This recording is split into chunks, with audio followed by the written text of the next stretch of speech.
What's up, YouTube? It's your girl, Meosha Bean. I'm back with another reaction video for you guys today. Today, we are reacting to Candace Owens. It is, I believe, she's reacting to, she's talking to students at the LSU college, and so we are going to check it out. So yeah, hope you guys enjoy my reaction. And yeah, let's get this started. Let me see if I can. It's on this side. There we go. Of course. There we go. So let's check out Candace Owens. Let's just jump right into it. I'm going to be giving my commentary to, throughout, and, so yeah, let's start. Hello. Hey, Candace. My name's Dakota. Just want to say thank you for taking the time. Love everything you said. I have two questions. One is, what would you say the fatherlessness, what is, like, from a rate to 1 to 10 in America, like, what is, I'm sorry. No, you're fine. Don't worry about it. Aw. It's always nerve-wracking being the first one. Yeah. On a rate to 1 to 10, what is the scale, I'm sorry, I'm having a hard time. No, you're totally fine. This is literally me on my podcast. Sometimes I'm like, I just don't have sentences today. Yeah. What would you rate on a scale of 1 to 10 fatherlessness is in America? What is in America? Sorry, I didn't hear the word. Fatherlessness in America. Number one. Father absence is the #1 contributor to every ill that Black America is facing, and they obscure that by just telling you the results of father absence. And this is for everybody. You look at the statistics, they always tell you white versus Black versus Chinese. The reason that people that are the most successful in our society, which are Asian Americans, nobody ever wants to talk about them, but they are the most successful, it's because their family unit is together and they have better values. Yeah. When you come from a family that is together, it automatically asserts better principles for you, because when you come from a one-parent household, what typically is a scenario is that mom's out working 2 jobs and she's not paying attention to what you're listening to and what you're learning. And this is why culture steps up in a big way. This is why a lot of, and I'm speaking about Black children, but this is all children, they turn to culture and that becomes mom and dad. Jay-Z and Beyonce becomes mom and dad. What is Jay-Z thinking I should do when you put on a pair of headphones? And this is why it's been so important for me with my platform to attack culture. And people go, well, what are you talking about Cardi B? Because that's now culture. There are women that are looking up at that, singing WAP lyrics, thinking that they can become successful if they take their clothes off. We have to attack that. Father absence, #1 without question. Thank you so much. Very well said. I mean, I absolutely agree with everything she said, and she's right. It's the family unit that people have. Well, first off, I'd just like to say good evening to you, Candace Owens, and I really appreciate you for coming down here, because, of course, I'm not someone that agrees with you, but I definitely did enjoy the experience. Just being in this room around different-minded people, I got to, really understand more about you and what you, broadcast to your audience. One thing I'd like to ask you about is, throughout this entire seminar, I hear you, attacking a lot of left-wing, I would say, like, extreme talking points. One thing I would like to have a question about is, when it comes to public education, you said that you wanted the department to be abolished, burned down to the ground. Yeah. Could you elaborate more as to, like, why you think public education is a problem? Absolutely. So when things started going downhill in terms of the public education system is when they federalized it. Nothing good happens in the federal government. Nothing good. There's not. I agree with that. There isn't a single federal department that you can point to and say, hey, that runs expertly. I mean, DMV, talk about anything. Oh, that runs really well. We should really do more of that. The job of the government is to make sure that it has more employees, right? To make sure that government can grow. And their best way to do that is by creating a system of dependency. So it's counterintuitive. I'm a supporter of school choice. People should not be deemed to go somewhere that they're districted simply because of where they live. This is exactly what leads to kids going to bad inner city communities. And it's a huge reason why I am a conservative, is because conservatives believe in school choice, and they tell you that it's racist and it's wrong, and there's no reason why a child should have to go to school based on where they live and not based on where their mother wants them to go to school with their tax dollars that they're paying into.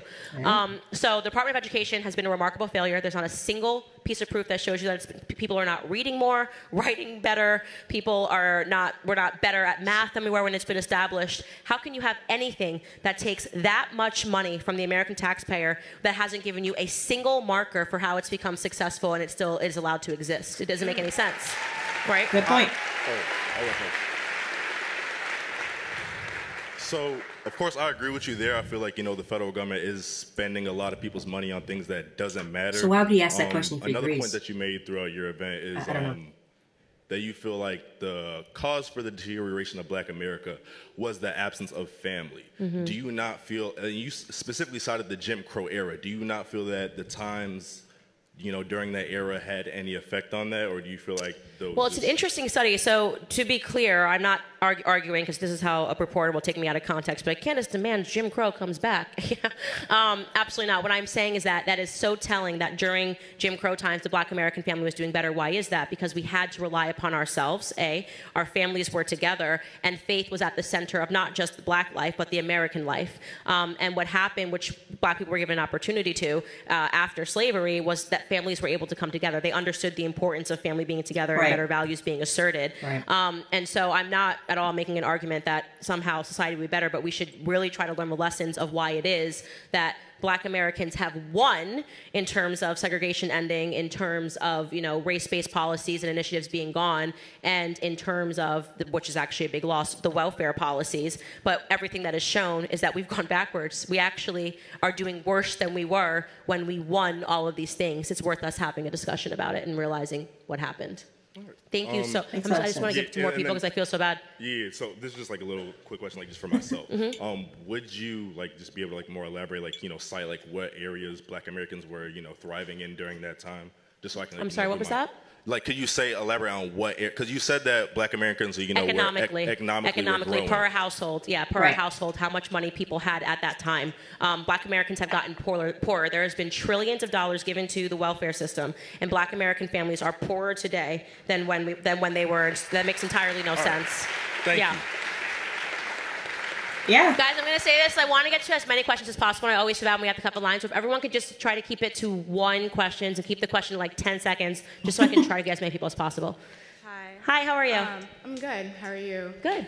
Can you please define critical race theory and what that means in K through 12 education, as well as your opinions on Ron DeSantis and his policies in Florida as it regards to critical race theory, banning it, and recently, what he did with African American studies, women studies. So I can define it to you. I can paint you an exact illustration of it because I used to nanny for a family, and they've invoked critical race theory in New York City. Critical race theory, basically, at the nucleus of the theory is that everything can be defined by race issues. It kind of is the example that I've told you in terms of, you can shake your head no, but I'm going to tell you what's actually happening in this classroom that has critical race theory. So on the first day of school, in their liberal arts class, it's actually called a multicultural class, they were told to raise their hands. I know this is a leftist talking point that there is no such thing as critical race theory. There is. They were all meant to raise their hands, and they were meant to go around the classroom if they were white and to explain how being white privileges them. During Black History Month, they had all of the Black kids. This is in a Manhattan elite $50,000 per year school. They inserted critical race theory, and this is how it changed overnight.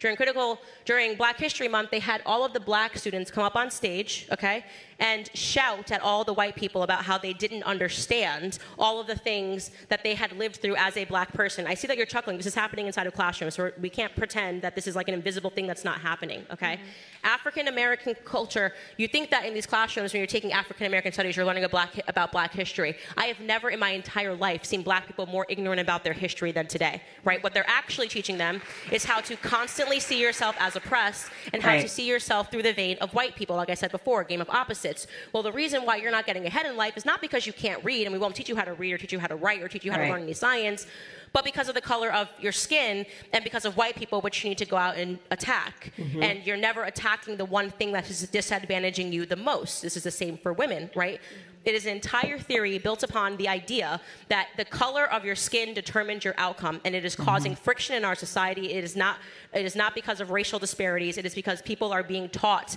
to think in a way that is going to always make them race to the bottom. So there you are. I agree. I know so many students, and in every classroom it takes a different shape, but this is like some weird CNN thing where they're like, what is critical race theory? It doesn't really exist. And it's like, no, this is actually happening in classrooms, and it should terrify people because no one should be learning like that. Yeah, I mean, I did a lot of research on critical race theory, and even with the amount of research I did, I truly don't have a full grasp on it. But what I do know, it is a legal theory, right? And it is not yet implemented through K through 12 education. And it is there. I'm just telling you it's there. I know that you might think that because you research, please finish? But I know these families that are impacted by it. The way that it is implemented in education is as a educational lens to look at things that have happened in the past. So, for example, you would have when they desegregated schools, right? Go ahead. I'm going to let her finish. Go ahead. So when they desegregated schools, they would look at that as, did they desegregate because it was time, or was it because when, during the Olympics, black people were in the USSR, and they saw that they were being treated well by white people, and it made America look bad. Was that the reason, or was it because... Yeah, I know that is the sale and that is the pitch, and that is always the problem, is that what they tell you things are going to be, like welfare policies, this is going to help black Americans get ahead, and what we're actually going to do is help people get ahead. COVID policies. We're going to give you trillions of dollars, and we're going to give you money. It is just that the actual idea and the practice, the application of it are very different, and the Department of Education knows exactly what it's doing. It's ever intentional. And what they're really doing is stoking racial divide. I've never seen this much hatred of black people towards white people not wanting to be around black people. This didn't happen in the 90s. We were all like wearing overalls and talking about Mickey Mouse and Donald Duck. You know? I think that you have to try not to make this a catch-all, multicultural idea for everything that we hate about liberals, right? Yeah. Because I think that every single, leftist, thing that every liberal uses to say racism, ism, everything, they say it's CRT, right? Yeah.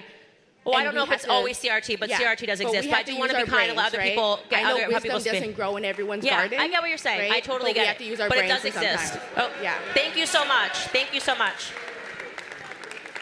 Next question. Really, guys, 10 seconds. So I'm going to cut off. Gotcha. I just had a question about... Everybody seems to be so angry. In Louisiana, we rank around 49 or 48 in regards to education. What is the conservative solution to low-income education in the South? I'm sorry, I didn't hear your question. What is the conservative solution to low-income education in the South? These schools are chronically underfunded. School choice. Yeah. Can you explain that if you don't? I think I just did, so I'm going to try to get to another question. But so basically, right now, the public school system exists that depending on where you live is where you have to go to school. So a lot of people that come from low-income families are being absolutely forced into terrible school systems like in Chicago and Baltimore, which I talked about earlier. School choice would allow them to allocate their tax dollars so that they could have the same privileges as a person that has private schools, right? And say, which school, let me actually shop and see where I want my children to go to school. So that's the solution. I'm a huge supporter of it. Thank you very much. Yeah, completely agree. Have a good night. I think a lot of people just don't Hey, understand what they're trying to say. Hey. My question was about the usefulness of degrees that you're talking about specifically. You have a very deep baritone voice. The usefulness of what? Sorry. No, it's good. My question was about the usefulness of degrees, which you were talking about in academia and stuff. And obviously, like fixing an AC is a very useful skill, and we need that in our society.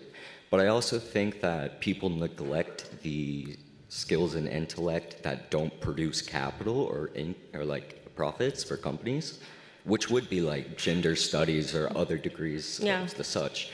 And I mean, all societies in the past have had people like philosophers and scribes that don't necessarily add profit to the society, but they still have very important roles to teach future generations. Okay, what's your question?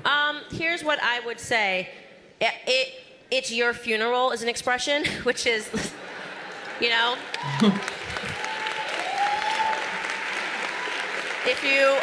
not saying that you should only want to go out and make money, but I am saying that if you want to major in gender studies so that you can write long, pithy papers about unemployment, it's your funeral, do what you want. I'm just telling you that when you get out into the real world, you are going to have to be able to contribute something. And for some people, that makes them feel whole. I wrote papers and theories about transgenderism, totally fine. But, you'll probably end up back at a university is my point. So. It's true. Thank you for your question. Hey. Hello. So Hold on, my bad. Okay. So, how do people who work trades, who actually can't afford healthcare, like those who do get the big old piffy degrees because they're tenured professors or whatever, how do we do a proactive measure that isn't just telling the Senate and the House to all of a sudden privatize healthcare? Yeah. Can we help them right now to actually be able to help a father who has his back deteriorated from hard work at a plant or et cetera? Well, let's not create a false dichotomy. It's both. Our healthcare system is a full-blown idea. It's just completely socialist. It's not an example of free markets and capitalists. The fact that you walk into a hospital, you don't know how much everything costs, you can't make any decisions, you're basically blindfolded, and you have your hands behind your back, and then they send you a bill 3 months later that says, actually, you owe me your car and your life and your firstborn child, right? That is not an example of free markets and capitalism. And the reason that's allowed to flourish is because costs are hidden, there's collusion, there's the big pharma industry, which I speak about all the time. You really have to understand America represents the biggest drug cartel that's ever existed on the face of the planet. That's the truth. They are able to execute. I mean, these were the dreams of all of the big drug dealers in Mexico, is to have an allegiance between the government and the drug dealers. It's exactly what the FDA, the CDC, and the big pharma execs are in. They're in a big pharma. They're colluding with one another, and they're stealing from taxpayers. So what I do want to say to answer your question is a temporary solution. If you say you see somebody but they really do need your help, I believe in actual charity, not theft via taxpayer dollars. And the truth is that, and this has been proven over and over again, when you stop stealing from people via tax, so when the tax rate is the absolute lowest, this is what's been proven, and you can read this in Thomas Sowell books, people actually give more. Their inclination is not to hold their money tighter. Their inclination is to say, wow, I have all of this extra money. I'm doing well this year. The government's not going to come take 40, 50, 60%. I'd like to give it away. And that's why you have YouTubers, and I can't think of his name right now, that is quite literally curing the blind, doing a simple procedure. There we go. Who's literally curing the blind, because people should want to give out of the generosity of their heart. You shouldn't force them to give via tax dollars and deciding what's important to them. So I believe in actual charity, not tax theft. Thank you so much. Next question. Yeah, I agree with that. Quick question. What charities do you donate to? Yeah. Thank you. The biggest charity that takes most of my money is OUR, which is Underground Railroad, which is for sex trafficking victims. And the second one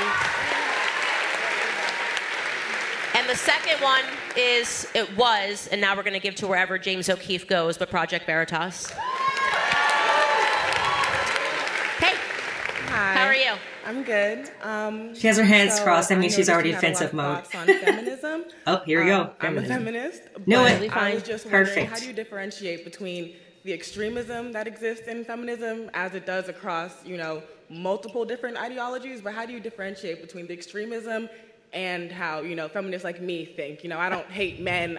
It's a great question, and I'm glad you asked it. It's a great, great question. So what you have to realize about the left when you talk about extremism is they hack words that once had real meaning, and they take them for their own nefarious goals, right? So they'll say racism, and you'll go, oh my God, no, really, racism used to exist, but now it means organizing your pantry. That's obviously not racism. That's completely ridiculous. You see something like feminism, and once upon a time, women were fighting for the right to vote. Well, now we have that. We have equal footing. And now they're using those terms. They're hiding behind the shield of feminism, and they're doing actually horrible things in society. And I blame feminists for almost every ill that we have right now, because they've encouraged people not to act as a woman, and they bash men all the time. And I think that they have contributed the most to the breakdown of family in terms of an ideology. Now, for you, answer my question. No, I'm getting there. Okay. Now, for you, you're like, okay, but I actually am somebody that just believes in equality, that there should be equality between the sexes, right? I think it's more culturally and socially, not necessarily in the realm of legality. Sure, so I'm going to ask you, what is it socially? So you could call yourself something, right? That means that there's some fight that you have. What is it socially that you and I have as women that we don't have that men do? Why is there a need for you to be a feminist? I'm curious. I think as women, we are undervalued when it comes to our intelligence. I think people, especially for me, as a woman who, I'm sorry, what'd you say? Go ahead. Let her talk. For me, as a woman, I feel like a lot of people look at me and think I'm superficial. They think I'm vapid. They don't necessarily see that I could be intelligent, that I could speak for myself. They tend to automatically... Guys, don't be rude. Go ahead. I tend to get belittled a lot, and that comes from men, not necessarily women, right? So you're saying in your personal capacity, men are belittling you, right? But when you talk about affecting actually a social change, this might be your personal experience, but does that mean that all women are going through this or that all women are experiencing this belittlement by men? No. See, I understand that, but I think also when I listen to you speak and you speak on why you don't like feminism, I hear a lot of anecdotal work and I hear a lot of personal experience, like your experience in that one class that you had, whereas I've had 5, 6 classes in my gender studies courses, and I've never experienced anything that's totally like that. That's totally fine. You know what I mean? They're so just I just don't laughing feel like it's fair to take personal it's totally fine. Yeah, I get what you're saying. I'm actually talking about the real world consequences of the dangerous ideology telling women that they have to take their clothes off, that they should be on TikTok. I'm talking about real world consequences. Yeah, I'm talking about literally the fact that women are no longer, like, they're by and large all climbing the corporate ladder and that children are being ceded over to the state. So I was giving you an anecdotal example of what happened in my feminist class, but the repercussions of that are seen everywhere. What I am saying is that what I'm offering to you is not to feel like you have to give yourself an ism, right? Don't feel like you have to put yourself in a box. Don't feel like you have to put yourself in some weird social constructs. I think that what you'll find with time is that it constrains you unnecessarily. I don't have a problem with the fact if you want to identify as a feminist and you think that there is some fight that needs to be ended. I don't personally think that that's... Is conservatism not a box any more than feminism is? Well, saying that I have conservative principles, feminism is not being a conservative or being a liberal, right? You're talking about an ideology, right? A system you think I would assume conservatism is also an ideology as well, is it not? Sure. Conservatism is an ideology. These are the things that we believe. Republicanism, democratism, you could say that everything is an ideology. What I'm saying to you is that I would not necessarily paint yourself into a corner.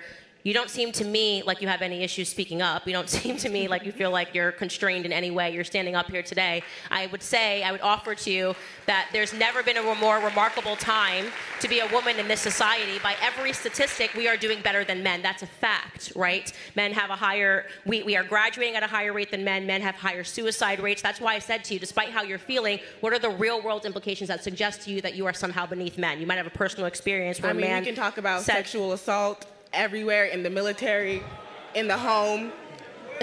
So are these the things that you're fighting to end sexual assault? Of course, yeah. Okay, great. You don't have to be a feminist to fight to end sexual assault. Exactly. Men and women. I agree. I don't believe you have to It's a great cause. But it's, of course, a part of the ideology. Women go through that. I just said to him, one of the biggest things that I give to every year is for human sex trafficking. It doesn't require to be a feminist. Now, you seem really committed to it. I've said to you since the very beginning, if you want to be a feminist girl, put it on a T-shirt, wear it, put a hashtag. I'm just telling you, don't necessarily put yourself into a corner and to recognize that it has never been a greater time. I would offer it is a way better time in this society to be a woman than it is to be a man in the era of Me Too and false accusations. But thank you for your question. Thank you. She has a great Candace, point. You speak about women returning to modesty. To where? Modesty. Sure. Practically, how can we equip the next generations of women, both on the left and the right, to not base their human value in the sexual approval of men, but instead in their inherent value that God lovingly created them with? I love that. I love your tone. I do too. He came to church. He's like preaching. Only lead by example, And so first and foremost, I criticize those things. I think we need to first fight culture by saying that this isn't cool, reminding people. And again, that goes back to what I said earlier about why I fight these cultural icons that are teaching women to degrade themselves and then turning around and saying, why do men degrade me? It's because you degrade yourself first, okay? And that, by the way, that would be a great feminist cause. Women actually talking about how we degrade ourselves every single day. When I look on Instagram and I see women half naked, it isn't men that are telling them to do that. I'll tell you that for free. I don't think there's any men left in the Kardashian household, if we're being honest. But I think that another reason that culture is swinging the other way and you're starting to see the spring of the trad wife and people that are valuing tradition is that women are starting to realize they're not happy, right? You can keep devaluing men and you can keep devaluing family, but as women age, you start to realize what happens is biology comes online and you start to realize that you actually aspire to those things that people have told you to hate. And that this is true. Your biological clock, this is not some patriarchal concept. It's a real thing that happens. For me, it was like 26 where suddenly I wanted to have a family. And then if we can have more people that are showing people and talking about the wonders of family, and we stop platforming the ignorance of people that say you can be bad all by yourself, you know what I mean? No, you can be really happy in a healthy relationship and with a family and with a man that leads your household and the man that you respect. And I hope that every day on my Instagram and on my platforms, I am giving that permission to women to value that, to value what they can add to a household, and reminding men that the greatest thing you can ever be is a leader of your own household and faithful to your family. I really believe that. Best men, best women. Thank you. My question is about the public school system. You mentioned that you went to the public school system. I did. And actually, my whole family, we have a connection to the system. My father is actually an assistant principal. I'm homeschooled. Okay. You're homeschooled? Awesome. I love that. That's awesome. That is awesome. I love that. My question is, do you still think that there's hope for the public school system? At the moment, no, because I think that the good guys are basically being threatened by the bad guys. I mean, I read a story the other day about, teachers getting fired. Now you've got like people that are like, oh, if you do this, you're a racist, and then somebody will lose their entire career. And what's unfortunately happening, and I call this post-BLM America, where people are being hired not based on their actual qualifications, but based on how they look. So I'm going to be honest, I'm not hopeful right now, and I encourage people to homeschool their kids. And I think that you are a wonderful example of why that could be great. Now, that said, I do not want to diminish the public educators. I think that especially right now, it's one of the toughest jobs that you can have. Yeah, definitely. And I'm grateful for the sacrifices that they make for trying to fix it from the inside. Whether I feel hopeful or not, I'm grateful that people are staying in there and actually trying to fix it from the inside. So a round of applause to any public educator. Thank you. Thank you so much. Aw, he's a cute little kid. I would like to say to the kid, I was homeschooled too, so that's just awesome that he is homeschooled. I love that. So my question is a question for you for advice. I basically want to do what you do. I'm pre-law. I sit through these horrible English classes where we talk about Rwandan genocides and how it was the white people's fault. And don't get me started, it was horrible. What? And so I kind of just want to ask you advice on how you got to where you are and what advice you would have to any young woman who is looking to make a difference politically like you do. I'm going to give advice to both men and women in here on what you should do. First and foremost, I told you on the way in here I was called an ableist because I thought it was stupid that a Skims ad had a person that was basically modeling underwear while sitting down in a wheelchair. You can't see the underwear, right? So this is literally just being inclusive to a point where it just becomes stupid, right? I don't mind that people in wheelchair wear underwears, but this is just kind of stupid. If I can't see the product you're wearing, it's dumb, right? And I was thinking about this because they were so offended. They were like, how don't you see why this is so great and representation matters? And what I want to leave you with is that representation does not matter. Representation is pandering. It's patronizing. It's a pat on the head. It's a check of a box. Do you think that Kim Kardashian cares about representation? Do you think when she features clinically obese people in her ads, it's because she wants to be clinically obese or she thinks it's aspirational? That woman is spending money on Wegovy shots. She's having doctors edit every piece of her face and her body. She thinks you're a fool. She's pandering to you, and she's patting you on the head and saying, there, that's enough. That's not people that value what you have to contribute in society, right? So what I want people to do instead is to say, I don't need to be patronized. I don't need a pat on the head. Now, we might not all have the same gifts. Some people are genetically blessed. One such example of that is LeBron James, okay? Now, I'm not going to be an NBA basketball player, one, because I'm not a man. Secondly, because look at him, right? He was literally born genetically blessed. And he is head and shoulders ahead of other people. So you might be a guy one day and wake up and say, well, it's not fair. They're not including short guys in the league, small guys in the league.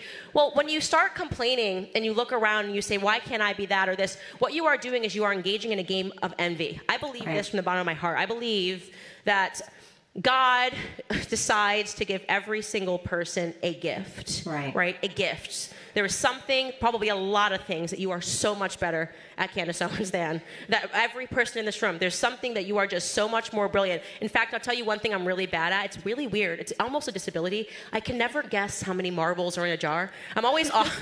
I'm always off by like 26,000. It's not subtle. I can't estimate marbles in a jar. It's very weird. Okay, but people need to realize that when you are spending so much time wanting people to just include you and put you where you don't belong, you never recognize where you do belong. So the first thing to recognize is what is your God-given talent? What are you blessed with? What are you good at? Is it communication? Is it finance? Is it math? Is it art?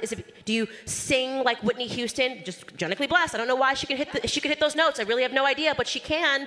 And rather than envying that, like when you really spend time with yourself and you realize what you are, then the next step is to take a chance on yourself, right? You have to disbelieve the system that tells you can't unless you do it this way. Well, you can't unless you get a degree. First, you have to take out a loan. Then you have to get a degree. Then you can maybe try. No, that's why when you look at kids, there's something so wonderful because they still believe in themselves. You have to take a chance. That's what America is about. When you take that chance and you make that risk, let me tell you something, you're going to fail a few times. Absolutely. You're going to fall flat on your face and you're going to get it wrong. It doesn't matter. Getting it wrong is okay. Failure is okay. It's about getting back up and trying again. So figure out what your talent is, believe in yourself, and recognize that failure is a part of the process. And I guarantee you, every single person in this room will be successful and brilliant at whatever it is. Absolutely. Thank you so much. Absolutely. I agree with that. Wholeheartedly. Hello. First of all, I want to say, guys, please quit trying to shut people up. You're as bad as the liberals are. We're here to literally talk, okay? Anyway. Hi. So, it's my birthday, and I can't think of a better place I'd rather be than here, so thank you. And I was wondering if there was a time where I could get a picture with you, number one. And second of all, I wanted to ask you what you think about all the bank closures that are happening right now. All of the what closures? The bank closures that are happening. That's a big, complicated question.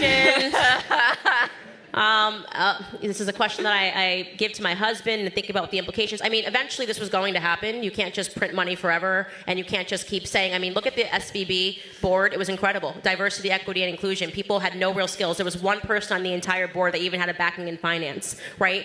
I think wokeism has become a cancer, and what I'm hoping will happen, if I'm a hopeful person, is that it will edit the behavior of these boards. They will realize that there are real-world consequences for stupidity.